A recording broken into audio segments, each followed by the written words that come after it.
Hello students, welcome to Disha Academy. അപ്പോൾ നമ്മൾ ഇന്ന് SSC GDക്ക് വേണ്ടിയിട്ട് mixed science, physics, chemistry, biology ഈ മൂന്ന് സബ്ജക്റ്റിലെ ഇമ്പോർട്ടൻ്റ് ആയിട്ട് പ്രീവിയസ് ആയിട്ട് ചോദിച്ചിട്ടുള്ള ക്വസ്റ്റ്യൻസ് ആണ് നമ്മൾ എന്ത് ചെയ്യാൻ പോകുന്നത്, ഡിസ്കസ് ചെയ്യാനായിട്ട് പോകുന്നത്. ഓക്കെ, അപ്പം ഒരു 51 ഡേയ്സിൻ്റെ യോധ സീരീസ് സ്റ്റാർട്ട് ചെയ്തിട്ടുണ്ട്. അപ്പോൾ നിങ്ങൾ എന്ത് ചെയ്യുക, കറക്റ്റ് ക്ലാസ്സസ് എല്ലാം എന്ത് ചെയ്യുക, ഫോളോ ചെയ്ത് പോവുക. അത് മാത്രമല്ല ഇപ്പോൾ ക്ലാസ്സിൽ ടീച്ചേഴ്സ് വേറെ വീഡിയോസ് റെഫർ ചെയ്യുമായിരിക്കും. അപ്പോൾ അതെന്ത് ചെയ്യുക, നിങ്ങൾ പോയി കണ്ടിട്ട് നല്ലൊരു ബേസ്മെൻറ്റ് ഉണ്ടാക്കി ഫുൾ എക്സാമിന് മുന്നേ ആയിട്ട് ഫുൾ സെറ്റ് ആവുന്ന ഒരു രീതിയിലോട്ട് നിങ്ങൾക്ക് ആവാനായിട്ട് പറ്റും. അപ്പോൾ എന്ത് ചെയ്യുക, നിങ്ങൾ ക്ലാസ്സസ് ഫുൾ എന്ത് ചെയ്യുക, റെഗുലറായിട്ട് ഫോളോ ചെയ്യുക. ഓക്കെ, കാരണം കഴിഞ്ഞ പ്രാവശ്യം ഒത്തിരി കുട്ടികൾ അവരുടെ ഗ്രാറ്റിറ്റ്യൂഡ് അറിയിച്ച് മെസ്സേജ് ഇട്ടിട്ടുണ്ടായിരുന്നു. അപ്പം ഈ വീഡിയോസ് കണ്ടിട്ട് തന്നെ അവർക്ക് എന്ത് ചെയ്തിട്ടുണ്ടായിരുന്നു, അത്യാവശ്യം നല്ല മാർക്കും ക്ലിയർ ചെയ്യാനായിട്ട് പറ്റിയിട്ടുണ്ടായിരുന്നു. അപ്പം നിങ്ങളും അതുപോലെ ട്രൈ ചെയ്താൽ മതി. ഓക്കെ, അപ്പം നമുക്ക് ക്ലാസ്സിലോട്ട് കിടക്കാം. Okay, what is the chemical formula of propyne? പ്രൊപ്പൈൻ്റെ കെമിക്കൽ ഫോർമുല എന്താണെന്നാണ് ചോദിച്ചിരിക്കുന്നത്. എന്താണെന്നറിയാവോ? ഓക്കെ, C2H4, ഇത് C3H4, അതേപോലെ C3H8 എന്ന് കൊടുത്തിട്ടുണ്ട്. C4H6. ഓക്കെ, 4 ഓപ്ഷൻസ് ആണ്. ഇതിലേതാണ് പ്രൊപ്പൈൻ? ഈ പ്രൊപ്പൈൻ ഈ ഒരു പോർഷൻ വരുന്നത് ഹൈഡ്രോ കാർബൺസ് എന്ന് പറയുന്ന ഒരു ടോപ്പിക്കിൽ വരുന്നതാണ് ഇതെല്ലാം.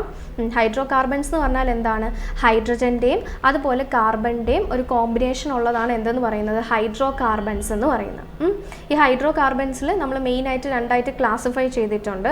സാച്ചുറേറ്റഡ് ഉണ്ട്, അതുപോലെ എന്താണ്, അൺസാച്ചുറേറ്റഡ് ഉണ്ട്, അൺസാച്ചുറേറ്റഡ് ഹൈഡ്രോ കാർബൺസ് ഉണ്ട്. ഓക്കെ, അപ്പം ഹൈഡ്രോ കാർബൺസിനെ ക്ലാസിഫൈ ചെയ്തിട്ടുണ്ട്. ഇത് ഒന്നും കൂടെ ഉണ്ട്, അരോമാറ്റിക് എന്ന് പറഞ്ഞിട്ട്, അത് റിങ്സും ചെയിൻസൊക്കെ വരുന്നതാണ്. ഓക്കെ, അപ്പം ഇതെന്താണ്, സാച്ചുറേറ്റഡും അൺസാച്ചുറേറ്റഡും. ഇനി സാച്ചുറേറ്റഡ് ഹൈഡ്രോ കാർബൺ എന്ന് പറഞ്ഞാൽ ഇതെന്ന് പറഞ്ഞാൽ സിംഗിൾ ബോണ്ട് വരുന്നതാണ്.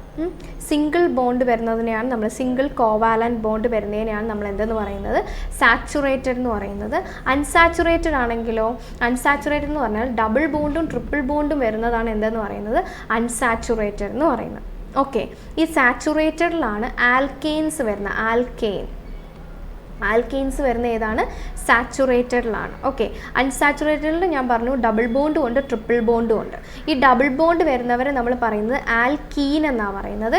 അതേപോലെ ട്രിപ്പിൾ ബോണ്ട് വരുന്നതിന് നമ്മൾ ആൽക്കൈൻ എന്നാണ് പറയുന്നത്, ആൽക്കൈൻ. ഇനി ഇവരെ എല്ലാം റെപ്രസെൻ്റ് ചെയ്യാൻ വേണ്ടിയിട്ട് നമുക്കൊരു ഫോർമുല കൂടിയുണ്ട്. ജസ്റ്റ് നോക്കുക, CnH2n+2 ആണ് എന്തെന്ന് പറയുന്നത്, ആൽക്കെയിൻസിനെ നമ്മൾ റെപ്രസെൻ്റ് ചെയ്യുന്നത്. ആൽക്കീൻ ആണെങ്കിൽ CnH2n ആണ്. ഇനി ആൽക്കൈൻ ആണെങ്കിലോ CnH2n-2 ഇങ്ങനെയാണ് നമ്മൾ റെപ്രസെൻ്റ് ചെയ്യുന്നത്. ഓക്കെ, ഈ n എന്ന് പറഞ്ഞാൽ നമുക്ക് ഓരോ നമ്പേഴ്സ്, ഇപ്പോൾ 1 2 3 4 അങ്ങനെ നമുക്ക് നമ്പേഴ്സ് ഇട്ട് കൊടുക്കാനായിട്ട് പറ്റും. ഓക്കെ, അപ്പം ആൽക്കെയിൻസിൻ്റെ കേസിൽ ഇപ്പോൾ നോക്കിയേ, ഞാനിവിടെ എന്നിന് 1 കൊടുക്കുവാണെന്ന് വെച്ചോ. അപ്പോൾ എന്ത് വരും, ഇവിടെ 1 വരും. അതേപോലെ H 2 × 1 + 2 എന്താണ്, 4. അപ്പം CH4 വരും. ഇതെന്താണ്, ഇത് മീത്തേൻ ആണ്, മീത്തേൻ. അടുത്ത നോക്കിയേ, ഞാനിവിടെ എന്നിന് പകരം 2 ഇട്ട് കൊടുക്കുവാണ്. അപ്പം C2H 2 × 2 + 2, അപ്പം C2H6 വരും അല്ലേ, C2H6 വരും. ഇതാണ് ഈത്തേൻ എന്ന് പറയുന്നത്. ഇതാണ് ഈത്തേൻ. ശ്രദ്ധിക്കുക, ഓരോ കാർബൺ കൂടുന്നതനുസരിച്ച് അതിൻ്റെ പേരിങ്ങനെ മാറും. എല്ലാം ആൽക്കേനുകൾ തന്നെയാണ്, പക്ഷെ നമ്മുടെ ഈ ഫ്രണ്ടിൽ ഈ ഒരു പോർഷനിൽ എഴുതുന്ന ആ പേര് മാറിക്കൊണ്ടേയിരിക്കും. മെത്ത്, എത്ത് എന്നൊക്കെ പറഞ്ഞിട്ട് ഇങ്ങനെ വരും. അപ്പോൾ നോക്കിയേ, അത് ഏതൊക്കെയാണെന്ന് നമുക്ക് നോക്കാം. മെത്തുണ്ട്, എത്ത്, പ്രൊപ്പ്, ബ്യൂട്ട്. മെത്തെന്ന് പറഞ്ഞാൽ എത്രയാണ്, 1 കാർബൺ ഉള്ളതാണ് മെത്ത്. എത്തെന്ന് പറഞ്ഞാൽ 2 കാർബൺ ഉള്ളതാണ്. 3 കാർബൺ ഉള്ളതിനെയാണ് നമ്മൾ പ്രൊപ്പെന്ന് പറയുന്നത്. ഇനി 4 കാർബൺ ഉള്ളതിനെയാണ് നമ്മൾ എന്തെന്ന് പറയുന്നത്, ബ്യൂട്ട് എന്ന് പറയുന്നത്. ഇനി 5 കാർബൺ ഉള്ളതിനെ നമ്മൾ പെൻറ്റ് എന്ന് പറയും, പെൻറ്റ്. 5 കാർബൺ ഉള്ള. ഇനി 6 കാർബൺ ആണെങ്കിലോ നമ്മൾ പറയുന്നത് ഹെക്സ് എന്നാണ് പറയുന്നത്, ഹെക്സൈൻ എന്ന് പറയും. ഇനി 7 കാർബൺ ആണെങ്കിലോ നമ്മൾ ഹെപ്റ്റ് എന്ന് പറയും, ഹെപ്റ്റെയിൻ എന്ന് പറയും. ഇനി 8 ആണെങ്കിൽ നമ്മൾ യൂസ് ചെയ്യുന്നത് ഒക്റ്റ് എന്നാണ് പറയുന്നത്, ഒക്റ്റ്. ഇനി 9 ആണെങ്കിൽ നണ്ണ് യൂസ് ചെയ്യും. ഇനി 10 ആണെങ്കിലോ ഡെക്ക് എന്ന് യൂസ് ചെയ്യും. Okay okay. അപ്പം നമ്മൾ കാർബണിൻ്റെ എണ്ണം അനുസരിച്ച് അവരുടെ പേര് മാറുന്നുണ്ട്. ഒരു കാർബണേ ഉള്ളെങ്കിൽ നമ്മൾ യൂസ് ചെയ്യുന്ന മെത്ത്. ഇപ്പം അത് ആൽക്കേൻ ആണെങ്കിൽ നമ്മൾ പറയുന്നത് എന്തായിരിക്കും? മീതേൻ എന്ന് പറയും. ഓക്കെ. ഇനി 2 കാർബൺ ആണെങ്കിൽ നമ്മൾ എന്താ പറയുന്നത്? ഈതേൻ എന്ന് പറയും. ഇനി 3 കാർബൺ ആണെങ്കിൽ നമ്മൾ പറയുന്നത് പ്രൊപ്പേൻ.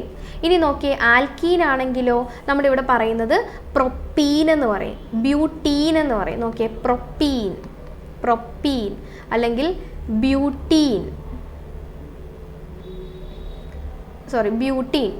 എന്ന് പറയും. അതേപോലെ ആൽക്കൈൻ ആണെങ്കിൽ നമ്മളിപ്പം നോക്കിയേ 3 കാർബൺ ആണുള്ളത്. ആൽക്കൈൻ ആണെങ്കിൽ നമ്മൾ എന്തുവാ പറയുന്നത്? പ്രൊപ്പൈൻ എന്ന് പറയും. പ്രൊപ്പൈൻ. നോക്കിയേ, ഇവിടെ ഡബിൾ ബോണ്ട് വരുമ്പോൾ ENE, ഇവിടെ നോക്കിയേ YNE. അല്ല, ഒരു ബോണ്ടേ ഉള്ളെങ്കിൽ നമ്മൾ എന്താണ്? പ്രൊപ്പെയിൻ, അത് ANE എന്ന് വരും. ANE. ഓക്കെ.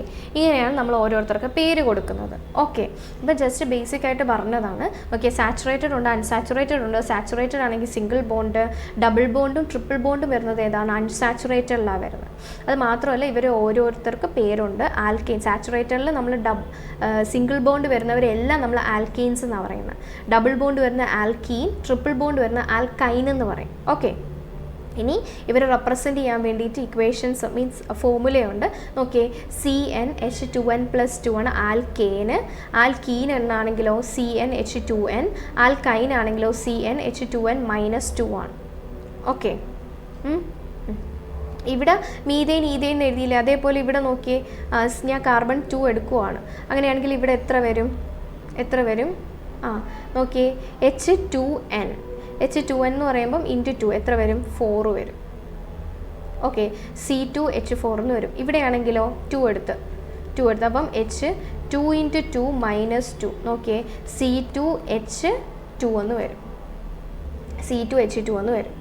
ഇതേ കണക്കാണ് നമ്മൾ ഓരോന്ന് എഴുതുന്നത്.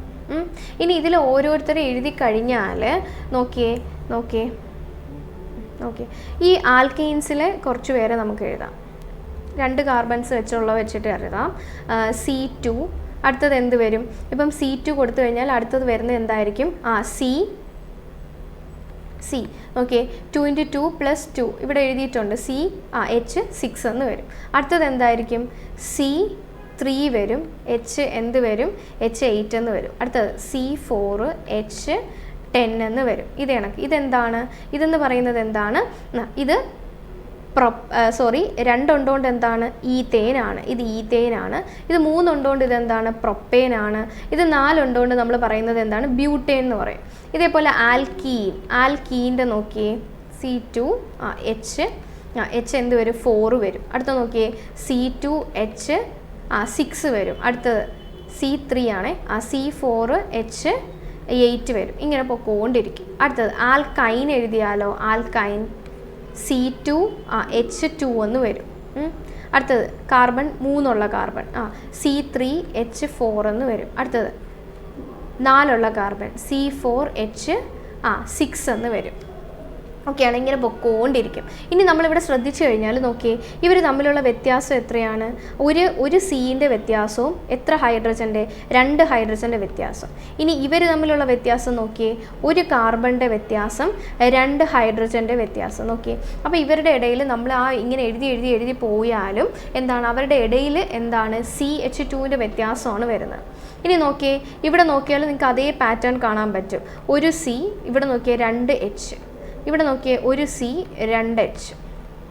ഇവിടെ നോക്കിയേ ആൽക്കൈൻ്റെ കേസിൽ നോക്കിയേ ഒരു C 2 H, ഒരു C 2 H. ഓക്കെ. അപ്പോൾ ഇതെല്ലാം നോക്കുമ്പോൾ നമുക്ക് കാണാൻ പറ്റുന്നത് ഇവരൊരു സീരീസ് പോലെ പോയേക്കുന്ന കാണാം. ഇങ്ങനെ സീരീസ് പോലെ പോകുന്നതിനെയാണ് നമ്മൾ ഹോമോലോഗസ് സീരീസ് എന്ന് പറയുന്നത്. Homologous series. ഓക്കെ ആണോ? പറയുന്നത് മനസ്സിലാവുന്നുണ്ടോ?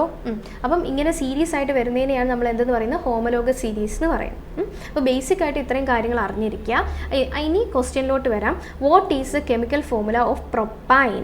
പ്രൊപ്പെന്ന് പറയുന്നത് എന്താണ്? പ്രൊപ്പെന്ന് പറയുന്നത് നോക്കിയേ, എത്ര കാർബൺ ഉള്ളതാണ് പ്രൊപ്പെന്ന് പറയുന്നത്? 3 കാർബൺ ഉള്ളതാണ് പ്രൊപ്പ്. അപ്പോൾ പിന്നെ എന്താണ്? ഇത് നമുക്ക് വേണ്ട, ഇതും വേണ്ട. അപ്പോൾ പിന്നെ ഏതായിരിക്കും? C3 വരുന്നതാണ്. ഇനി ഇവിടെ പറഞ്ഞിട്ടുണ്ട് പ്രൊപ്പൈൻ ആണെന്ന്. പ്രൊപ്പൈൻ ആണെങ്കിൽ ഫോർമുല എങ്ങനെയാണ്? ഇവിടെ 3 വന്നു കഴിഞ്ഞാൽ നമ്മൾ സാധാരണ ആൽക്കൈൻ്റെ ഇക്വേഷൻ എന്താണ്? CnH2n-2. ഇവിടെ n ഓൾറെഡി നമുക്ക് കിട്ടി. പ്രൊപ്പ് എന്താണ്? 3. അപ്പോൾ n എന്താണ്? 3. ഇനി നോക്കിയേ H 2 × 3 - 2. അപ്പം 6ന്ന് 2 കുറച്ചാൽ 4 C3H4. മനസ്സിലായ? അപ്പോൾ പ്രൊപ്പൈൻ എന്താണ്? C3H4 ആണ്. ഇനി C3H8 എന്തായിരിക്കും? C3H8 ഇതും പ്രൊപ്പ് തന്നെയാണ്. ഓക്കെ, C3H8ഉം എന്താണ്? പ്രൊപ്പ് തന്നെയാണ്. പക്ഷേ H8 എന്നാണ് വന്നിരിക്കുന്നത്. അപ്പോൾ പിന്നെ ഇത് ഏത് ഫോമുലയാണ് യൂസ് ചെയ്തേക്കുന്നത്? ഇതിൻ്റെ കൂടെ 2 × 3 അപ്പോൾ 6 വരും. എന്നിട്ട് അതിൻ്റെ കൂടെ ഒരു 2 കൂടെ കൂട്ടിയേക്കുമാണ് ചെയ്തേക്കുന്നത്. എന്നാലേ 8 വരത്തുള്ളൂ. അപ്പോൾ ഇതെന്താണ്? ഈ ഇക്വേഷനല്ലേ യൂസ് ചെയ്തേക്കുന്നത്. അപ്പോൾ ഇത് ഏതാണ്? ഇത് പ്രൊപ്പേൻ ആണ്. അപ്പോൾ ഇതെന്താണ്? ഇത് പ്രൊപ്പൈന്. ഈ സി എന്ന് പറയുന്നത് എന്താണ്? പ്രൊപ്പേൻ ആണ്. അതുപോലെ നമുക്കിതെല്ലാം എഴുതാനായിട്ട് പറ്റും. ഇത് നോക്കിയേ, ഇതിൻ്റെ നിങ്ങൾക്ക് പേര് പറയാൻ പറ്റുമോ? ഇതിൻ്റെ പേര് നോക്കിയേ, C4H6. ഇതിൻ്റെ പേരെന്തായിരിക്കും? 4 ആയതുകൊണ്ട് എന്താണ്? ബ്യൂട്ടാണ്. പിന്നെ ബ്യൂട്ടീൻ ആണോ ബ്യൂട്ടേൻ ആണോ അതോ ബ്യൂട്ടൈൻ ആണോ എന്നാണ് കൺഫ്യൂഷൻ. ഓക്കെ, അപ്പോൾ ഇവിടെ നോക്കിയേ, ഇവിടെ 6 ആണ് വന്നിരിക്കുന്നത്. എന്തായാലും എല്ലാത്തിനും 2n ഉണ്ട്. അപ്പോൾ 2n നോക്കുക. 2 × 4 എന്ന് പറയുന്നത് എത്ര? 8. 8ൽ നിന്നും കുറഞ്ഞേക്കുവാണ്, 2 കുറഞ്ഞേക്കുവാണ്. അപ്പോൾ ഇതെന്താണ്? ഇത് ആൽക്കൈൻ ആണ്. അപ്പോൾ എന്താണ്? ബ്യൂട്ടൈൻ ആണ്. ആരെന്ന് പറയുന്നത്? C4H6 എന്ന് പറയുന്നത്. അടുത്ത നോക്കിയേ, C2H4. 2 ആയതുകൊണ്ട് ഇതെന്താണ്? ഇത് എത്താണ്. 2 ആയതുകൊണ്ട് ഇത് എത്താണ്. ഇനി 4 ആണ് വന്നേക്കുന്നത്. എപ്പോഴും ആദ്യം നോക്കണം 2n അങ്ങ് നോക്കുക. അപ്പോൾ എന്താണ്? 2 × 2 4. അപ്പോൾ 4 തന്നെ വന്നു. അപ്പം 2n വരുന്നത് ഏതിലാണ്? ഈനിലാണ്, ആൽക്കീനിലാണ്. അപ്പോൾ ഇതെന്താണ്? ഇത് ഈത്തീനാണ്. ഓക്കെ ആണോ? ഇങ്ങനെ നമുക്ക് ഓരോരുത്തരുടെ പേര് കണ്ടുപിടിക്കാനായിട്ട് പറ്റും. ഓക്കെ, അപ്പോൾ ഈ ഒരു ക്വസ്റ്റ്യനിൽ ബേസിക്കായിട്ട് പറയേണ്ട കാര്യങ്ങൾ പറഞ്ഞിട്ടുണ്ട്. നിങ്ങൾക്ക് മനസ്സിലായിട്ടുണ്ടോ എന്ന് വിചാരിക്കുന്നു. അപ്പം ഇവിടെ നോക്കിയേ, നമ്മൾ ഇതിൽ ഓരോരുത്തർ എഴുതി പോകാൻ നേരത്തെ ഇവരുടെ ഇടയിൽ കോമൺ ഡിഫറൻസ് ആയിട്ടാണ് വരുന്നത്. അതുകൊണ്ടാണ് നമ്മളിവരെ സീരീസ് എന്ന് പറയുന്നത്. അതുപോലെ സെയിം ഡിഫറൻസ് ആയതുകൊണ്ട് നമ്മൾ പറയുന്നത് എന്താണ്? ഹോമലോഗസ് സീരീസ് എന്നാണ് പറയുന്നത്. ഹോമലോഗസ് സീരീസ് നമ്മൾ പറയും. ഓക്കെ, അതിപ്പം ആൽക്കെയിൻ ആയിക്കോട്ടെ, ആൽക്കീൻ, ആൽക്കൈൻ, ആൽക്കഹോളിലും നമുക്ക് അങ്ങനെ എഴുതാനായിട്ട് പറ്റും. അപ്പോൾ അങ്ങനെ നമ്മൾ എടുക്കാൻ നേരത്ത് കോമൺ ഡിഫറൻസ് ആയിട്ട് വരും.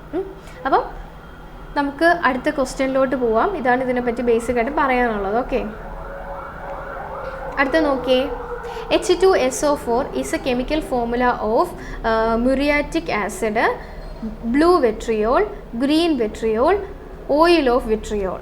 ഇതിൽ ഏതാണ് H2SO4? H2SO4 എന്ന് പറയുന്നത് എന്താണ്? സൾഫ്യൂരിക് ആസിഡ് ആണ് അല്ലേ? സൾഫ്യൂരിക് ആസിഡ് ആണ് എന്തെന്ന് പറയുന്നത്? H2SO4 എന്ന് പറയുന്നത്. ഇനി ഇതിൻ്റെ തന്നെ വേറൊരു പേരാണ് എന്തെന്ന് പറയുന്നത്? ഓയിൽ ഓഫ് വിട്രിയോൾ എന്ന് പറയുന്നത്. അപ്പം സൾഫ്യൂരിക് ആസിഡിനെ തന്നെയാണ് നമ്മൾ എന്തെന്ന് പറയുന്നത്? ഓയിൽ ഓഫ് വിട്രിയോൾ എന്ന് പറയുന്നത്. ഇനി നോക്കിയേ, ബ്ലൂ വിട്രിയോൾ, ഗ്രീൻ വിട്രിയോൾ എന്നൊക്കെ പറഞ്ഞിട്ട് കൊടുത്തിട്ടുണ്ട്. ഇതിൽ ബ്ലൂ വിട്രിയോൾ എന്താണ്? ഗ്രീൻ വിട്രിയോൾ എന്താണ്? നോക്കിയിട്ട് പറഞ്ഞേ.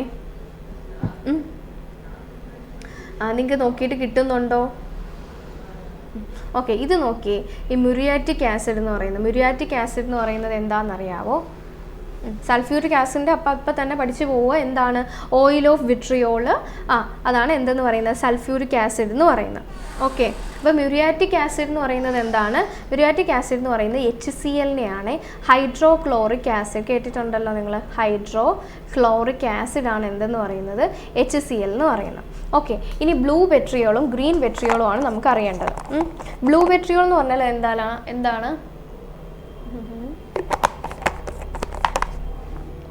ബ്ലൂ വെട്രിയോൾ എന്ന് പറഞ്ഞാൽ എന്താണ്? ശ്രദ്ധിക്കുക, ഇത് കോപ്പർ സൾഫേറ്റ് ആണ് എന്തെന്ന് പറയുന്നത്? ബ്ലൂ വെട്രിയോൾ എന്ന് പറയുന്നത്. Copper sulphate. ഇതിൻ്റെ കൂടെ കുറച്ച് മോളിക്യൂൾസ് വാട്ടറും ഉണ്ട്. എത്രയെന്ന് ചോദിച്ചാൽ 5 വാട്ടറും കൂടെ ഉണ്ട്. ഇതാണ് എന്തെന്ന് പറയുന്നത്? ബ്ലൂ വെട്രിയോൾ എന്ന് പറയുന്നത്. കോപ്പർ സൾഫേറ്റ് ആണ്. ഓക്കെ, ഇനി ഗ്രീൻ വെട്രിയോൾ എന്ന് പറഞ്ഞാൽ എന്താണ്? ഗ്രീൻ. ഇത് FeSO4 ആണ്. ഇതെന്താണ്? ഫെറസ് സൾഫേറ്റ് ആണ്. ഇതിലെ വാട്ടർ മോളിക്യൂൾ എത്രയാണെന്ന് ചോദിച്ചാൽ 7 വാട്ടർ മോളിക്യൂൾസ് ആണുള്ളത്. ഇതെന്താണ്? ഇത് അയൺ സൾഫേറ്റ് ആണ് അല്ലേ? Iron sulphate. ഓക്കെ, അപ്പോൾ ഓർത്തിരിക്കുക H2SO4 എന്താണ്? സൾഫ്യൂട്ടിക് ആസിഡ്, ഓയിൽ ഓഫ് വിട്രിയോൾ എന്ന് നമ്മൾ പറയും. അതേപോലെ മ്യൂറിയാറ്റിക് ആസിഡ് എന്ന് പറയുന്നത് എന്താണ്? HCl ആണ്, ഹൈഡ്രോക്ലോറിക് ആസിഡ് ആണ്. ബ്ലൂ വെട്രിയോൾ എന്താണ്? Copper sulphate. ഗ്രീൻ വെട്രിയോൾ എന്ന് പറഞ്ഞാൽ എന്താണ്? ഫെറസ് സൾഫേറ്റ് ആണ്. കോപ്പർ സൾഫേറ്റിൽ 5 വാട്ടർ മോളിക്യൂൾസും ഫെറസ് സൾഫേറ്റിൽ എത്രയാണ്? 7 വാട്ടർ മോളിക്യൂൾസും ആണ് ഉള്ളത്. ഓക്കെ, അങ്ങനെയാണെങ്കിൽ നമുക്ക് അടുത്ത ക്വസ്റ്റ്യൻ നോക്കാം. നോക്കിയേ ജസ്റ്റ്. ഓക്കെ, SSC-GDയുടെ ഓൺലൈൻ കോഴ്സസ് അവൈലബിൾ ആണ്. അതേപോലെ നിങ്ങൾ എന്ത് ചെയ്യുക? ആപ്പ് ഡൗൺലോഡ് ചെയ്ത് നോക്കുക, അതിൽ ഡെമോ ക്ലാസ്സസ് ഒക്കെ അവൈലബിൾ ആണ്. ഓക്കെ, അപ്പം നേരത്തെ പറഞ്ഞിട്ടില്ലായിരുന്നോ എന്താണ് ഈ യൂട്യൂബിൽ തന്നെ വീഡിയോസ് അത് മാത്രം കണ്ടിട്ട് എഴുതിയെടുക്കുന്ന കുട്ടികളുണ്ട്. അപ്പം അവർക്ക് എന്താ അവരെയും ഒത്തിരി എക്സ്ട്രാ എഫേർട്ട് എടുത്ത് അവരും പഠിക്കുന്നുണ്ട്. അപ്പം അങ്ങനെ നിങ്ങൾക്ക് എന്തെങ്കിലും ബുദ്ധിമുട്ടോ കാര്യങ്ങളോ ഉണ്ടെങ്കിൽ എന്ത് ചെയ്യുക? നിങ്ങൾ ഓൺലൈൻ കോഴ്സ് പർച്ചേസ് ചെയ്യാൻ നോക്കുക. ഇതാകുമ്പോൾ ടോപ്പിക് വൈസ് നിങ്ങൾക്ക് എന്ത് ചെയ്യും? ക്ലാസ്സസ് കിട്ടും, പ്രീവിയസ് ഇയർ ക്വസ്റ്റ്യൻസ് ഡിസ്കസ് ചെയ്യും. അപ്പം നിങ്ങൾക്ക് ഫുൾ ഒരു ഐഡിയ കിട്ടും എല്ലാ സബ്ജക്റ്റിൻ്റെയും. ഓക്കെ, അപ്പം നോക്കിയേ അടുത്ത question. Identify the element that is not a metalloid. ഇതിൽ മെറ്റലോയിഡ് അല്ലാത്ത എലമെൻറ്റ് ഏതാണെന്നാണ് ചോദിച്ചിരിക്കുന്നത്. Germanium, xenon, polonium, tellurium. ഇതിലേതാണ് മെറ്റലോയിഡ് അല്ലാത്തത്? നോക്കിയേ, ഞാനിവിടെ പീരിയോഡിക് ടേബിളാണ് കൊടുത്തേക്കുന്നത്. ഇവിടെ ഒരു യെല്ലോ കളറിൽ കൊടുത്തേക്കുന്നത് കണ്ടോ? ഇതാണ് മെറ്റലോയിഡ്സ് എന്ന് വെച്ചാൽ മെറ്റൽസിൻ്റെയും നോൺ മെറ്റൽസിൻ്റെയും ഒരു കമ്പൈൻഡ് ഒരു ക്യാരക്ടർ കാണിക്കുന്ന ഫീച്ചേഴ്സ് കാണിക്കുന്നതാണ് ആരെന്ന് പറയുന്നത്? മെറ്റലോയിഡ്സ് എന്ന് പറയും. മെറ്റലോയിഡ്സ് വരുന്ന ഇമ്പോർട്ടൻ്റ് ആയിട്ടുള്ള ആൾക്കാരാണ് ആരൊക്കെ? Boron, silicon, germanium, arsenic, antimony, tellurium, polonium. ഇനി ഇത് ഇത്രയുമാണ് എന്തെന്ന് പറയുന്നത്? മെറ്റലോയിഡുകൾ എന്ന് പറഞ്ഞാൽ. ഇതല്ലാതെ ഇവിടെ എക്സ്ട്രാ നിങ്ങൾ കാണുന്നത് ആരെയാണ്? സെനോണിനെയല്ലേ? ജെർമേനിയം ഉണ്ട്, പൊളോണിയം ഉണ്ട്, ടെലൂറിയം ഉണ്ട്. പിന്നെ ആരാണ് ഇല്ലാത്തത്? മെറ്റലോയിഡ് അല്ലാത്തത്. മെറ്റലോയിഡ് അല്ലാത്തത് ആരാണ്? സെനോൺ ആണ്. സെനോൺ എന്ന് പറയുന്നത് എന്താണ്? ഇനേർട്ട് ഗ്യാസ് ആണ്. ഇനേർട്ട് ഗ്യാസ് അല്ലെങ്കിൽ നോബിൾ ഗ്യാസ് എന്നൊക്കെ പറയും. നോബിൾ ഗ്യാസ് 18ാമത്തെ ഗ്രൂപ്പിൽ വരുന്നതാണേ. നോക്കിയേ, ഓക്കെ, പീരിയോഡിക് ടേബിളാണിത്. ഓക്കെ, ഇത് 1ാമത്തെ ഗ്രൂപ്പ്, ഇത് 2ാമത്തെ ഗ്രൂപ്പ്, 3 മുതൽ 12 വരെ ഇതാ ഇവിടെയാണ്. ഇത് എത്രാമത്തെ ഗ്രൂപ്പാണ്? 13, ഇത് 14, 15, 16, 17, 18. 18ാമത്തെ ഗ്രൂപ്പിലാണ് എല്ലാം എന്ത് വരുന്നത്? ഇനേർട്ട് ഗ്യാസസ് അല്ലെങ്കിൽ നോബിൾ ഗ്യാസസ് വരുന്നത്. ദാ ഇവിടെ നോക്കിയാൽ നിങ്ങൾക്ക് കാണാൻ പറ്റും സെനോണിനെ. സെനോൺ എന്തല്ല? മെറ്റലോയിഡ് അല്ല, അത് ഇനേർട്ട് ഗ്യാസിൽ വരുന്നതാണ്.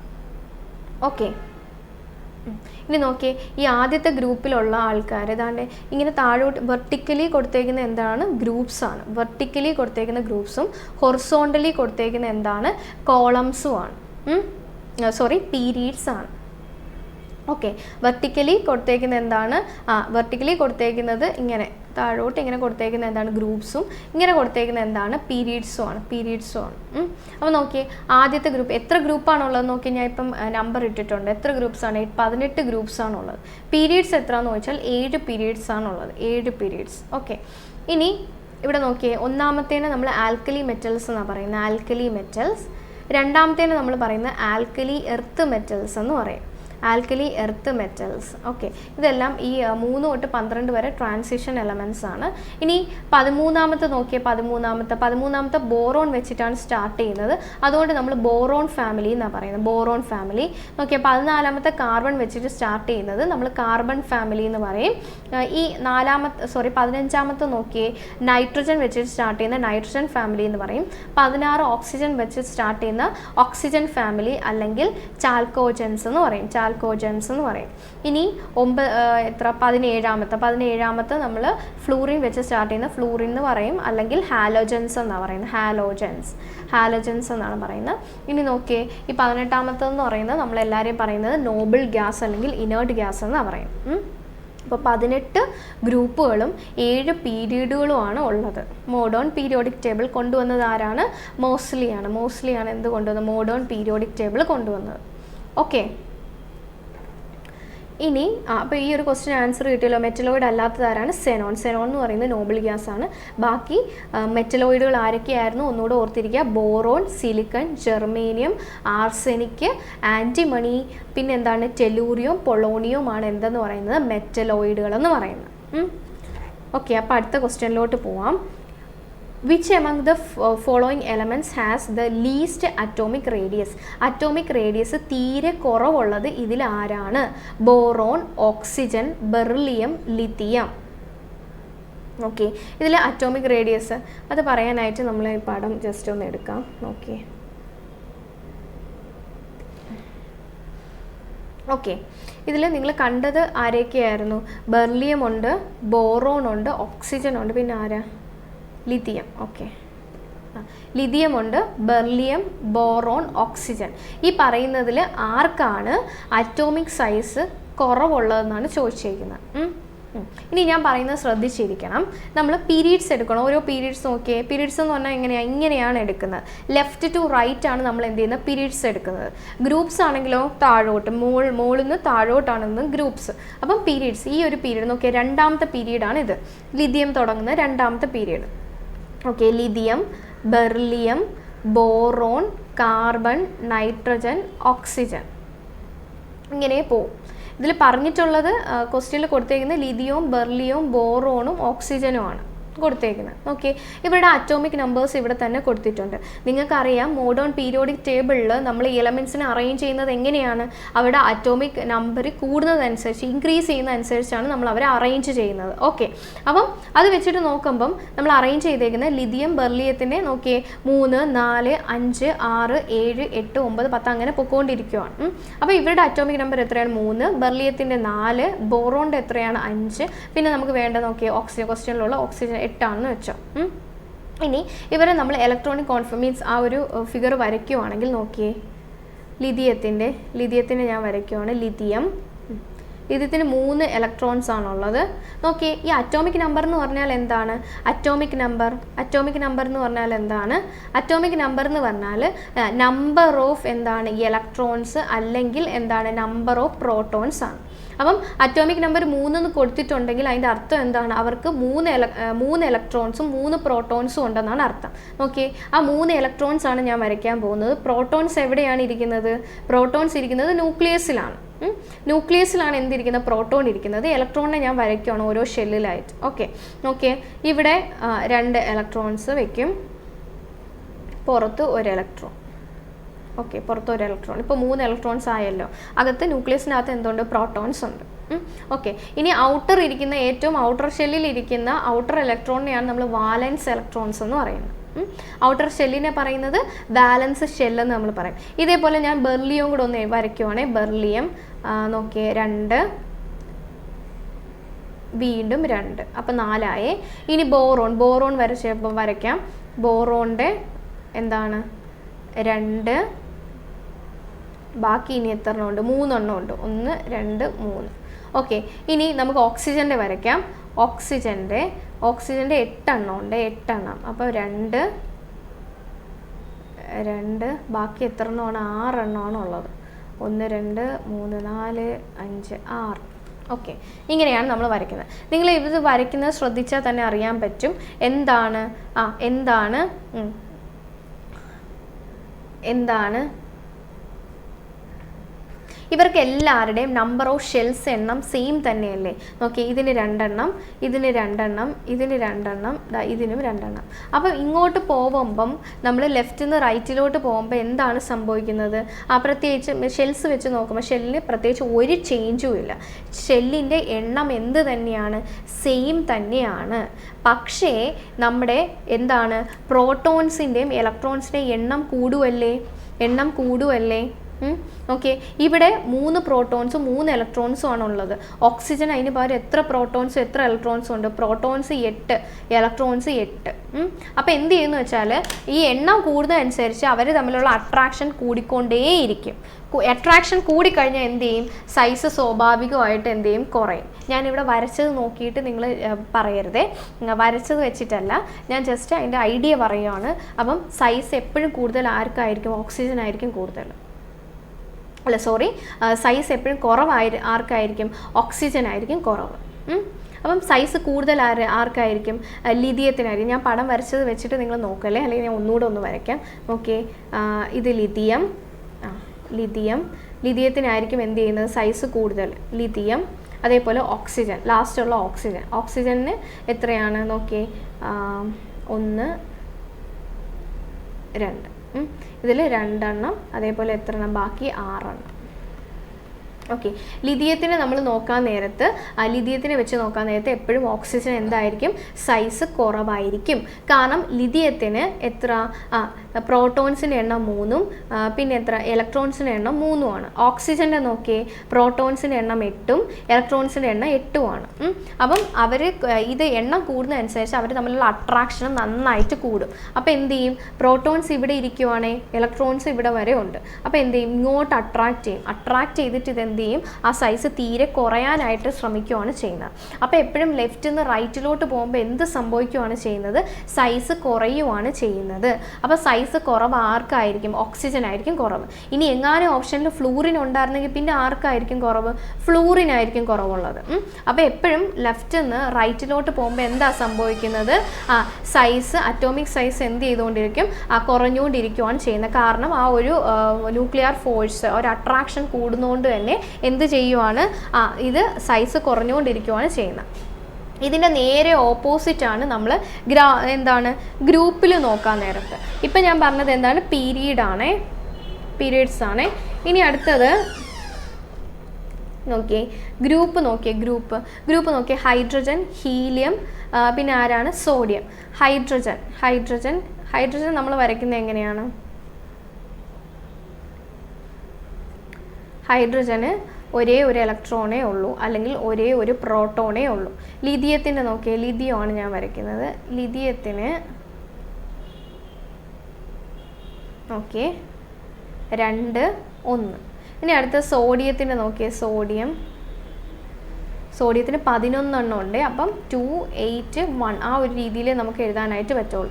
ആദ്യത്തേൽ 2 എണ്ണം, പിന്നെ എത്ര എണ്ണമാണ്, പിന്നെ 8 എണ്ണം, 1 2 3 4 5 6 7 8, പിന്നെ ഒരു ഷെല്ലും കൂടെ ഉണ്ട്.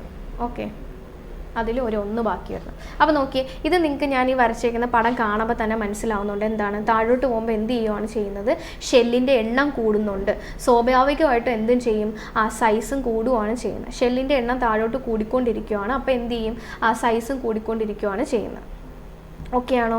അപ്പം ഗ്രൗണ്ടിൻ മീൻസ് നമ്മൾ ഗ്രൂപ്പ്സ് എടുക്കാൻ നേരത്ത് അപ്പ് ടു ഡൗൺ എന്താണ് ചെയ്യുന്നത്, സൈസ് കൂടിക്കൊണ്ടേയിരിക്കും. അപ്പം ഇതിൽ ആർക്കാണ് സൈസ് കൂടുതൽ എന്ന് വെച്ചാൽ ആരാണ്, ഇപ്പോൾ 3 പേരിൽ ആരാണ് സൈസ് കൂടുതൽ എന്ന് വെച്ചാൽ ആരാണ്, അറ്റോമിക് സൈസ് കൂടുതലുള്ളത് ആർക്കാണ്, അല്ലെങ്കിൽ അറ്റോമിക് റേഡിയസ് നമുക്ക് പറയാം. എന്താ ഇവിടെ നിന്ന് ഇതുവരെ ഉള്ളത്, ഇവിടെ നിന്ന് ഇതുവരെയുള്ള അറ്റോമിക് റേഡിയസ് എന്ന് പറയാം, അല്ലെങ്കിൽ അറ്റോമിക് സൈസ് എന്ന് പറയുമ്പോൾ ആർക്കായിരിക്കും കൂടുതൽ, സോഡിയത്തിന് തന്നെയായിരിക്കും കൂടുതൽ.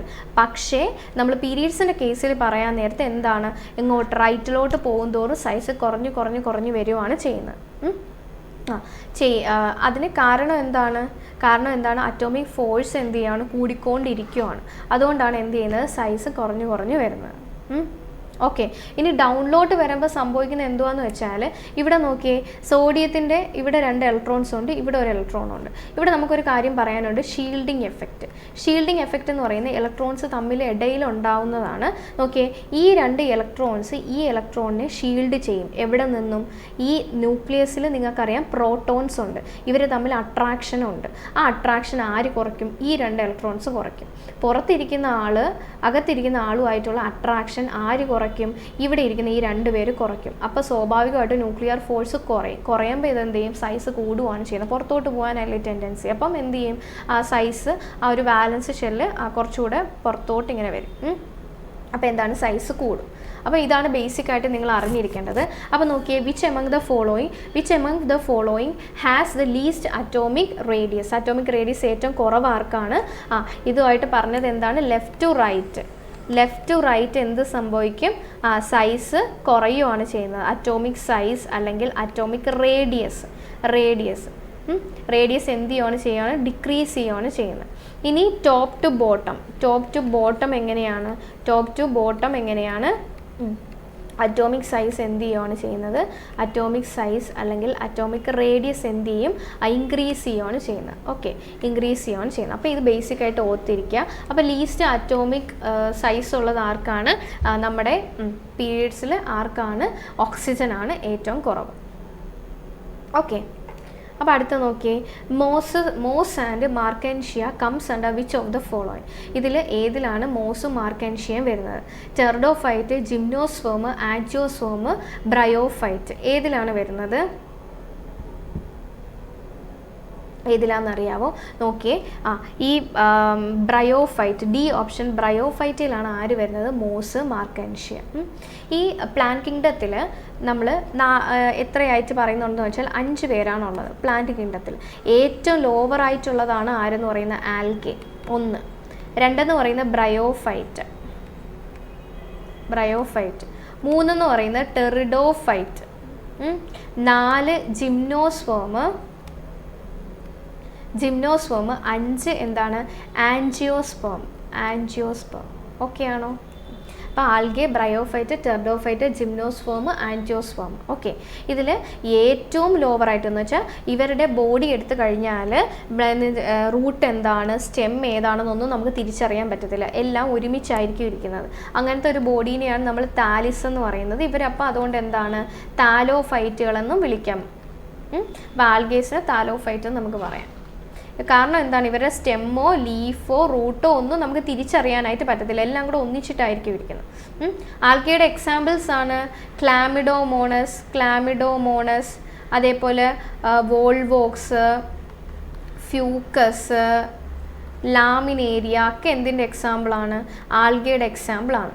ബ്രയോഫൈറ്റ എന്ന് പറഞ്ഞാൽ ഇവർക്കും സ്റ്റെമ്മും റൂട്ടും ലീഫും ഒന്നും എന്താണ് വ്യക്തമായിട്ട് നമുക്ക് അറിയാൻ പറ്റത്തില്ല, പക്ഷേ എന്തോ പോലെയുണ്ട്. അപ്പോൾ എന്താണ്? ഇവർക്ക് സ്റ്റെം ലൈക്ക് ഫീച്ചറുണ്ട്, അതേപോലെ റൂട്ട് ലൈക്ക് ഫീച്ചറുണ്ട്, അതേപോലെ എന്താണ്?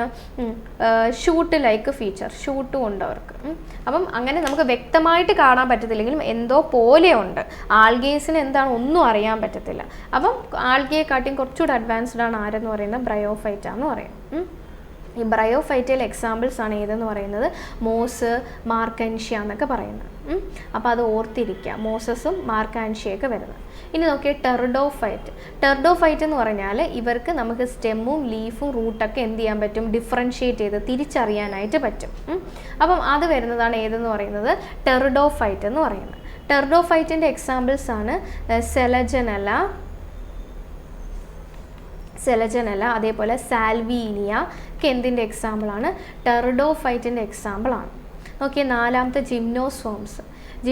നമ്മൾ ഇത്രയും പറഞ്ഞ 1, 2, 3 ആർക്കൊന്നും എന്തില്ല? സീഡ്സ് ഒന്നുമില്ല. പക്ഷേ ജിംനോസ്പേംസിന് എന്തുണ്ട്? സീഡ്സ് ഉണ്ട്. പക്ഷെ ശ്രദ്ധിക്കേണ്ട എന്താണെന്ന് വെച്ചാൽ ഈ സീഡ്സ് എന്ന് പറയുന്നത് ആയി വരുന്നത് ആരാണ്? ഓവ്യൂളാണ് പിന്നെ സീഡായിട്ട് മാറുന്നത്. ഓവ്യൂളിൽ ഏതിൻ്റെ ഉള്ളിലാണ് ഇരിക്കുന്നത്? ഓവറിയുടെ ഉള്ളിലാണ് ഇരിക്കുന്നത്. ഈ ഓവറി ആർക്കില്ല? സീഡ്സിനില്ല. ഈ ജിംനോസോംസിന് എന്തില്ല? ഓവറി ഇല്ല. അതുകൊണ്ട് ഇവരുടെ സീഡ്സ് നമ്മൾ നേക്കഡ് സീഡ്സ് എന്നാണ് പറയുന്നത്. Naked seeds.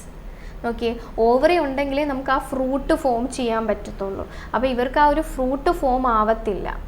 ഈ ഓവ്യൂൾ എന്ന് പറയുന്ന ആ സീഡ് മാത്രമേ ഉണ്ടാവുള്ളൂ. അതാണ് അവർക്ക് ഫ്രൂട്ട് ഇല്ലാത്തതുകൊണ്ടാണ് നമ്മൾ എന്തെന്ന് പറയുന്നത്? നേക്കഡ് സീഡ് എന്ന് പറയുന്നത്. സാധാരണ നമ്മൾ ഫ്രൂട്ട്സിൻ്റെ ഉള്ളിലല്ലേ സീഡ് കാണണം. അപ്പോൾ ഇവർക്ക് എന്തില്ല? ഫ്രൂട്ടില്ല. ആ ഫ്രൂട്ട് വരണമെങ്കിൽ ആര് വേണം? ഓവറി വേണം. ഇവർക്ക് എന്തില്ല? ഓവറി ഇല്ല. ഇവർക്ക് ഓവ്യൂൾ മാത്രമേ ഉള്ളൂ. അതുകൊണ്ട് നേക്കഡ് സീഡ്സ് എന്നാണ് നമ്മൾ പറയുന്നത്. ഇനി ആൻജിയോസോംസ് അങ്ങനെയല്ല.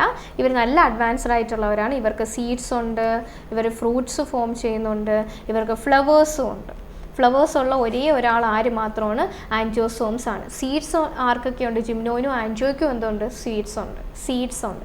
പക്ഷേ ഇതിൽ സീഡ്സ് നേക്കഡ് ആണെന്ന് ഓർത്തിരിക്കുക. ഇനി ആൻജിയോസോമിൻ്റെ എക്സാമ്പിൾ എന്ന് പറഞ്ഞാൽ ബാക്കി എല്ലാം നമുക്കറിയാവുന്ന എല്ലാം, ടൊമാറ്റോ, മെയ്സ്, റൈസ് എല്ലാം എന്താണ്? ആൻജിയോസോമിൻ്റെ എക്സാമ്പിളാണ്. ജിംനോസോംസിന് നോക്കിയേ, പൈൻ മരം ഉണ്ടല്ലോ, പൈൻ മരം, അതേപോലെ സൈക്കസ്, ഡിയോഡർ ഒക്കെ എന്താണ്? അങ്ങനത്തെ മരങ്ങളെല്ലാം ഏതിന് എക്സാമ്പിളാണ്? ജിംനോസോംസിന് എക്സാമ്പിളാണ്. അപ്പോൾ ഓർത്തിരിക്കുക, മോസും മാർക്കൻഷ്യയും ഏതിൻ്റെ എക്സാമ്പിളാണ്? ബ്രയോഫൈറ്റയുടെ എക്സാമ്പിളാണ്. Okay, next question, the mode of nutrition in which organisms take in nutrients from dead and decaying matter is called nutrition. എന്ത് ന്യൂട്രീഷൻ എന്നാണ്? ഡാഷ് ന്യൂട്രീഷൻ എന്നാണ്. ഇവിടെ സ്പേസ് ഉണ്ട്. എന്ത് ന്യൂട്രീഷൻ എന്നാണ് ചോദിച്ചിരിക്കുന്നത്? ഏത് ന്യൂട്രീഷനാണ് എന്ന് വെച്ചാൽ ഡെഡ് ആയിട്ടുള്ള ഡീക്കേയിങ് മാറ്റർ ഫുഡായിട്ട് സ്വീകരിക്കുന്നത് ആരാന്നാണ് ചോദിച്ചിരിക്കുന്നത്. മീൻസ് ആ ടൈപ്പ് ഏത് ന്യൂട്രീഷൻ ആണെന്ന് ചോദിച്ചിരിക്കുന്നത്. ഓക്കെ, സാപ്രോട്രോഫിക് ആണ്. അപ്പം ഇനി നമ്മൾ ഈ ഡെഡ് ആയിട്ടുള്ള സാധനങ്ങളെയാണ് നമ്മൾ കൺസ്യൂം ചെയ്യുന്നതെങ്കിൽ ആ ന്യൂട്രീഷൻ നമ്മൾ പറയുന്നത് എന്താണ്? സാപ്രോട്രോഫിക് എന്ന് പറയും. ഇനി നിങ്ങൾക്കറിയാം പ്ലാന്റ്സിൻ്റെ കേസിൽ അവർ സ്വന്തമായിട്ടാണ് ഫുഡ് ഉണ്ടാക്കുന്നത്. സ്വന്തമായിട്ട് ഫുഡ് ഉണ്ടാക്കുകയാണെങ്കിൽ നമ്മൾ പറയുന്നത് എന്താണ്? ഓട്ടോട്രോഫിക് എന്ന് പറയും. ഇനി വേറെ ഏതെങ്കിലും ഇപ്പം നമ്മളെയൊക്കെ കേസിൽ നമ്മൾ സ്വന്തമായിട്ട് നമ്മുടെ ബോഡി ഇരുന്ന് ഫുഡ് ഉണ്ടാക്കുകയാണോ ചെയ്യുന്നത്? അല്ല, നമ്മളൊക്കെ ബാക്കി ഓർഗാനിസത്തിനെ ഡിപ്പെൻഡ് ചെയ്യുകയാണ് ചെയ്യുന്നത് ഫുഡായിട്ട്. ഓക്കെ, അപ്പം അങ്ങനെ നമ്മൾ വേറെ ഇതിനെ ഡിപ്പെൻഡ് ചെയ്ത് നമ്മൾ ഫുഡാക്കി എടുക്കുകയാണെങ്കിൽ നമ്മൾ പറയുന്നത് എന്താണ്? ഹെറ്ററോട്രോഫിക് എന്ന് പറയും. ഇനി മോണോട്രോഫിക് എന്ന് പറഞ്ഞാൽ ഏതെങ്കിലും ഒരു ഫുഡിനെ മാത്രം ഡിപ്പെൻഡ് ചെയ്യുന്ന, ഇപ്പം ഞാൻ ഫ്രൂട്ട്സ് മാത്രമേ കഴിക്കുകയുള്ളൂ, അല്ലെങ്കിൽ ഞാൻ മീറ്റ് മാത്രമേ കഴിക്കുകയുള്ളൂ, അങ്ങനെ ഒരു സ്പെസിഫിക് ആയിട്ട് ഒരു ഫുഡ് മാത്രം കൺസ്യൂം ചെയ്യുന്നതിനെയാണ് നമ്മൾ എന്തെന്ന് പറയുന്നത്? മോണോട്രോഫിക് എന്ന് പറയുന്നത്. ഓക്കെ, അപ്പം ഡെഡായിട്ടുള്ള ഓർഗാനിസത്തിനെയാണ് അല്ലെങ്കിൽ മാറ്ററിനെയാണ് നമ്മൾ ഫുഡായിട്ട് എടുക്കുന്നതെങ്കിൽ നമ്മൾ പറയുന്നത് എന്താണ്? സാപ്രോട്രോഫിക് എന്ന് പറയും. ഇനി സ്വന്തമായിട്ട് ഫുഡ് ഉണ്ടാക്കുന്ന എന്ന് വെച്ചാൽ പ്ലാന്റ്സ് ഏതിൽ വരുന്നതാണ്? ഓട്ടോട്രോഫിക്കിൽ വരും. ഇനി വേറെ ഏതെങ്കിലും ഒരു ജീവികളെ നമ്മൾ ഫുഡ്, ജീവിയോ ഓർഗാനിസോ എന്തോ ആയിക്കോട്ടെ, പ്ലാന്റ്സോ അനിമൽസ് ഒക്കെ ആയിക്കോട്ടെ, നമ്മൾ വേറെ സംഭവത്തിന് ഡിപ്പെൻഡ് ചെയ്യുന്നതിനെയാണ് നമ്മൾ എന്തെന്ന് പറയുന്നത്? ഹെറ്ററോട്രോഫിക് എന്ന് പറയുന്നത്. ബാക്കി അനിമൽസ് എല്ലാം ഏതാണ്? ഹെറ്ററോട്രോഫിക് ആണ്. ഇനി ഏതെങ്കിലും ഒരു പ്രത്യേക ഫുഡിനെ മാത്രം നമ്മൾ ഡിപ്പെൻഡ് ചെയ്യുന്നുണ്ടെങ്കിൽ നമ്മൾ പറയുന്നത് എന്താണ്? മോണോട്രോഫിക്. ഓക്കെ, സാപ്രോട്രോഫിക്കിന് ഒരു എക്സാമ്പിളാണ്, ഇമ്പോർട്ടൻറ്റ് എക്സാമ്പിളാണ് ഫംഗസ്, പൂപ്പൽ, ഫംഗസ്. ഓക്കെ, മഷ്റൂംസ് ഒക്കെ വരുന്നത്. ഓക്കെ, അപ്പോൾ next question, which of the following to quantities have the same dimension? Same dimension ഉള്ള ഏത് ക്വാണ്ടിറ്റീസ് ആണെന്നാണ് ചോദിച്ചിരിക്കുന്നത്? ഓക്കെ, ഓപ്ഷൻസ്: ഡയമെൻഷണൽ ഫോർമുല ഉണ്ടല്ലോ, എന്താണ്? MLT ഒക്കെ വെച്ച് റെപ്രസെൻ്റ് ചെയ്യുന്നത്. മാസ്, L എന്ന് പറയുന്ന ലെങ്ത്, T എന്ന് പറയുന്ന ടൈം, അത് വെച്ചിട്ട് റെപ്രസെൻ്റ് ചെയ്യുമ്പോൾ നമുക്ക് ആർക്കാണ് സെയിം ഡയമെൻഷൻ അല്ലെങ്കിൽ സെയിം എന്താണ് യൂണിറ്റ് ഒക്കെ വരുന്ന പോലെ വരുന്നത് ആർക്കാണെന്നാണ് ചോദിച്ചിരിക്കുന്നത്? ആർക്കാണെന്ന് അറിയാവോ? വർക്ക് ആൻഡ് ടോർക്കിനാണേ. വർക്ക് ആണെങ്കിലും ഇക്വേഷൻ എന്താണ്? ഫോഴ്സ് ഇൻറ്റു ഡിസ്പ്ലേസ്മെൻറ്റ് തന്നെയാണ്. ടോർക്ക് ആണെങ്കിലും എന്താണ്? റൊട്ടേഷണൽ ഫോഴ്സ് ആണെന്നുള്ള വ്യത്യാസമേ ഉള്ളൂ. അതേപോലെ ഡിസ്റ്റൻസ്, ആ ഒരു ഫോർമുലയാണ് വരുന്നത്. അപ്പോൾ മീൻസ് ഇവർ രണ്ടുപേരെയും ഫോർമുല സെയിം തന്നെയായിരിക്കും. ഫോഴ്സ് നോക്കിയേ, ഫോഴ്സിന് നമുക്ക് എങ്ങനെ എഴുതാൻ പറ്റുന്നത്? ഫോഴ്സ് എന്ന് പറയുന്നത് എന്താണ്? MA അല്ലേ? MA, മാസും അതേപോലെ ആക്സലറേഷനും. മാസ് എന്ന് പറയുന്നത് ക്യാപിറ്റൽ M വെച്ച് റെപ്രസെൻ്റ് ചെയ്യും. അതേപോലെ ആക്സലറേഷൻ ആണെങ്കിലോ LT⁻² ആണ് ഫോഴ്സ്. ഇനി ഇതിൻ്റെ കൂടെ ഒരു ഡിസ്പ്ലേസ്മെൻറ്റും കൂടെയാണ് വരുന്നത്. ഡിസ്പ്ലേസ്മെൻറ്റ് എന്ന് പറയുന്നത് എന്താണ്? ഡിസ്റ്റൻസ് എന്ന് പറഞ്ഞാൽ എന്താണ്? ലെങ്ത് തന്നെയല്ലേ ഉദ്ദേശിക്കുന്നത്. അപ്പോൾ വർക്കിൻ്റെ എന്ത് വരും? ഇതിൻ്റെ കൂടെ ഒരു ലെങ്തും കൂടെ ഇൻറ്റു ചെയ്യുമ്പോൾ, മൾട്ടിപ്ലൈ ചെയ്യുമ്പോൾ ML² T⁻². ഇതേ യൂണിറ്റ് തന്നെ, മീൻസ് അതേ ഡയമെൻഷൻ ഫോർമുല തന്നെയാണ് ആർക്കും വരുന്നത്? ടോർക്കിന് വരുന്നത്. അപ്പോൾ ഇവർക്ക് രണ്ടുപേർക്കും എന്താണ്? സെയിം ഡയമെൻഷണൽ ഫോർമുലയാണ് വരുന്നത്. പവർ ആണെങ്കിലോ, പവർ എന്ന് പറയുന്നത് എന്താണ്? വർക്ക് ബൈ ടൈം ആണല്ലേ. വർക്കിൻ്റെ ഇപ്പോൾ ഇവിടെ ഉണ്ട് എന്താണ്? ML² T⁻² by time. ഈ ടൈമിൻ്റെ T വീണ്ടും മുകളിൽ വരുമ്പോൾ T⁻−1 വരും. അപ്പോൾ ഇത് രണ്ടും കൂടെ നമ്മൾ കൂട്ടുമ്പോൾ എന്ത് വരും? ML² T⁻³ എന്ന് വരും. നിങ്ങൾ A⁻m × A⁻n ഇല്ലേ, എന്ത് ചെയ്യും? A⁻m+n അല്ലേ ചെയ്യുന്നത്. അതേപോലെ T⁻²നെയും T⁻−1 കൂടെ നമ്മൾ കൂട്ടും. അപ്പോൾ എന്ത് വരും? T⁻−3 എന്ന് വരും. അപ്പം ML² T⁻−3 ആണ് എന്തെന്ന് പറയുന്നത്? പവറിൻ്റെ യൂണിറ്റ്. മൊമെൻറ്റ് ഓഫ് ഇനേർഷ്യയുടെ ഇക്വേഷൻ എന്താണെന്ന് അറിയാവോ? I = mr² ആണ്. M എന്ന് പറയുന്ന മാസ്, അപ്പോൾ M തന്നെ വരും, ക്യാപിറ്റൽ M നമ്മൾ റെപ്രസെൻ്റ് ചെയ്യും. R² എന്ന് പറയുന്നത്, R എന്ന് പറയുമ്പോൾ ആ ഒരു ലെങ്ത്, ഡിസ്റ്റൻസ് ആണ് ഉദ്ദേശിക്കുന്നത്. അപ്പോൾ എന്ത് വരും? L² എന്ന് പറയും, ML² എന്ന് വരും. ഓക്കെ ആണോ? ഓക്കെ, വർക്ക് ഇപ്പോൾ അറിയാം. ആംഗുലാർ ഡിസ്പ്ലേസ്മെൻറ്റോ, ഇതും ഡിസ്റ്റൻസ് തന്നെയാണല്ലേ, L എന്ന് പറയാം. അല്ലെങ്കിൽ ഇതിൻ്റെ യൂണിറ്റ് എന്താണ്? റേഡിയൻ എന്ന് പറയാം. റേഡിയൻ ആംഗുലാർ ഡിസ്പ്ലേസ്മെൻ്റ് ആയതുകൊണ്ടാണ് നമ്മൾ റേഡിയൻ എന്നാണ് പറയുന്നത്. അല്ലെങ്കിൽ സാധാ നമ്മൾ ഡിസ്റ്റൻസ് ആ ഒരു മീറ്റർ എന്ന് പറഞ്ഞിട്ട് പറയും. അടുത്ത പവർ ഓൾറെഡി പറഞ്ഞല്ലോ. റേഡിയസ് ഓഫ് സർക്കുലാർ മോഷൻ്റെ റേഡിയസ് എന്ന് പറഞ്ഞാൽ എന്താണ്? ഈ ഡിസ്റ്റൻസ് തന്നെയല്ലേ. അപ്പോൾ ഇതിൻ്റെ എന്ത് തന്നെയാണ്? L തന്നെയാണ്, അല്ലെങ്കിൽ മീറ്റർ എന്ന് നമുക്ക് പറയാം. ഓക്കെ, അപ്പം ഒരേ ഡയമെൻഷൻ വരുന്നത് ആരാണ്? വർക്കും ടോർക്കും ആണെന്ന് ഓർത്തിരിക്കുക. Next question, according to which of the following laws heat produced by an electric current is directly proportional to the resistance of the conductor, square of the current and the time for which it flows? According to which of the following laws heat എന്ന് പറയുന്നത് directly proportional to ആരൊക്കെയാണ്? നോക്കിയേ, current ഉണ്ട്, അതുപോലെ എന്താണ് കറണ്ടിൻ്റെ square ആണ് പറഞ്ഞേക്കുന്നത്, square of current. Okay, കറണ്ടിൻ്റെ സ്ക്വയർ, റെസിസ്റ്റൻസ് ഉണ്ട്, അതേപോലെ ടൈം ഉണ്ട്. I square RT. ഹീറ്റ് എന്ന് പറയുന്നത് ഡയറക്ട്ലി പ്രൊപ്പോർഷണൽ ആണ്. ഇത് ഏത് ലോ എന്നാണ് ചോദിച്ചിരിക്കുന്നത്? ഏത് ലോ ആണ്? ജൂൾസ് ലോ ആണ്. ജൂൾസ് ലോയിലാണ് എന്ത് ചെയ്യുന്നത്? ഹീറ്റ് എന്താണ് കറണ്ടിൻ്റെ സ്ക്വയറിനും അതേപോലെ റെസിസ്റ്റൻസിനും ടൈമിനും ഡയറക്ട്ലി പ്രൊപ്പോർഷണൽ വരുന്ന ഏതാണ്? ജൂൾസ് ലോ ആണ്. ഇനി കൂളംസ് ലോ എന്താണ്? കൂളംസ് ലോ ഇപ്പോൾ 2 ചാർജ് ഉണ്ടെന്ന് വെച്ചോ, Q1 Q2. ഇതിൻ്റെ ഇടയിലുള്ള ഡിസ്റ്റൻസ് R ആണെന്ന് വെച്ചോ. അങ്ങനെയാണെങ്കിൽ ഇപ്പോൾ 2 ചാർജ് ആണെങ്കിൽ ചിലപ്പോൾ അവർ അട്രാക്ട് ചെയ്യും, ചിലപ്പോൾ അവർ റിപ്പൽ ചെയ്യും. എന്തോ ആയിക്കോട്ടെ, അവർ രണ്ടുപേരും അങ്ങോട്ടും ഇങ്ങോട്ടും ഫോഴ്സ് അപ്ലൈ ചെയ്യുന്നുണ്ടല്ലേ. അപ്പം ആ ഫോഴ്സ് എന്ന് പറയുന്നത് എന്താണ്? ഈ രണ്ടിൻ്റെയും സ്ക്വയർ, ഈ 2 ചാർജിൻ്റെ സ്ക്വയർ അല്ല, ഇപ്പോൾ 2 ചാർജ് ആണെങ്കിൽ രണ്ടും കൂടെ മൾട്ടിപ്ലൈ ചെയ്യും. സെയിം ചാർജാണ് വരുന്നതെങ്കിൽ നമ്മൾ Q സ്ക്വയർ എന്ന് പറഞ്ഞിട്ട്. ഓക്കെ, ഇതിപ്പം 2 ഡിഫറെൻറ്റ് ചാർജ് ആയതുകൊണ്ട് എന്താണ്? Q1 Q2 ഡിവൈഡഡ് ബൈ എന്താണ്? ഈ ഡിസ്റ്റൻസിൻ്റെ സ്ക്വയർ. ഓക്കെ, ഇനി ഇവിടെ നമ്മൾ ഈ പ്രൊപ്പോർഷണാലിറ്റി മാറ്റാൻ വേണ്ടി ഒരു കോൺസ്റ്റൻറ്റിനെയും കൂടെ മൾട്ടിപ്ലൈ ചെയ്യുന്നുണ്ട്. ഓക്കെ, ആ കോൺസ്റ്റൻ്റ് എന്ന് പറയുന്നത് 1/4πε0 എന്നാണ് നമ്മൾ പറയുന്നത്, Q1 Q2 R². ഓക്കെ, അപ്പോൾ ഒരു കോൺസ്റ്റൻറ്റ് ഇൻറ്റു എന്താണ്? ഓക്കെ, ഇപ്പോൾ കോൺസ്റ്റൻറ്റ് വേണമെങ്കിൽ K വേണമെങ്കിൽ റെപ്രസെൻ്റ് ചെയ്യാം, Q1 Q2 R². ഓക്കെ, ഇതാണ് എന്തെന്ന് പറയുന്നത്? കൂളംസ് ലോ എന്ന് പറയുന്നത്. ഓക്കെ, അടുത്തത് ഹൂക്സ് ലോ. ഹൂക്സ് ലോ എന്താണ്? Stress directly proportional to strain ആണ് എന്തെന്ന് പറയുന്നത്? ഹൂക്സ് ലോ എന്ന് പറയും. ഓക്കെ, ഇനി ഓംസ് ലോ ആണെങ്കിലോ, ഓംസ് ലോ ഇപ്പോൾ ഒരു കറണ്ട് ക്യാരി ചെയ്യുന്ന കണ്ടക്ടർ ഉണ്ടെന്ന് വെച്ചോ, ഒരു കണ്ടക്ടർ കൂടെ കറണ്ട് പാസ് ചെയ്യുവാണ്. അങ്ങനെയാണെങ്കിൽ അതിൻ്റെ 2 എൻഡിൽ നിന്ന് നമ്മൾ ആ ഒരു ഡിഫറൻസ് എടുക്കാൻ നേരത്ത്, വോൾട്ടേജ് എടുക്കാൻ നേരത്ത്, ആ ഒരു വോൾട്ടേജ് ഡ്രോപ്പ് ഉണ്ടാവാൻ നേരത്ത് ആ വോൾട്ടേജ് ഡ്രോപ്പ് എന്ന് പറയുന്നത് എന്തിന് ഡയറക്ട്ലി പ്രൊപ്പോർഷണൽ ആയിരിക്കും? കറണ്ടിന് ഡയറക്ട്ലി പ്രൊപ്പോർഷണൽ ആയിരിക്കും. എന്ന് പറഞ്ഞാൽ V എന്ന് പറയുന്നത് എന്താണ്? കറണ്ടിന് ഡയറക്ട്ലി പ്രൊപ്പോർഷണൽ ആണ്. അല്ലെങ്കിൽ അതിൽ കൂടെ ഫ്ലോ ചെയ്യുന്ന കറണ്ട് എന്ന് പറയുന്നത് അതിലുണ്ടാകുന്ന വോൾട്ടേജിന് ഡയറക്ട്ലി പ്രൊപ്പോർഷണൽ ആണ്. അതാണ് എന്തെന്ന് പറയുന്നത്? ഓംസ് ലോ എന്ന് പറയുന്നത്. ഓക്കെ, ഇതിനെ നമ്മൾ ഈ പ്രൊപ്പോർഷണാലിറ്റി മാറ്റാൻ വേണ്ടിയിട്ടാണ് ഒരു കോൺസ്റ്റൻറ്റ് മൾട്ടിപ്ലൈ ചെയ്യുന്നത്, അത് R ആണ്. ഓക്കെ, V = IR എന്ന് പറഞ്ഞിട്ടാണ് നമ്മൾ ഇക്വേഷൻ പഠിക്കുന്നത്. V എന്ന് പറയുന്നത് എന്താണ്? വോൾട്ടേജ്. I എന്ന് പറയുന്നത് എന്താണ്? കറണ്ട്. R എന്ന് പറയുന്നത് എന്താണ്? റെസിസ്റ്റൻസ്. ഓക്കെ, ഇതാണ് V = IR എന്ന് പറയുന്ന ഇക്വേഷനാണ്. അപ്പോൾ ഇവിടെ എന്താണ് ആൻസർ?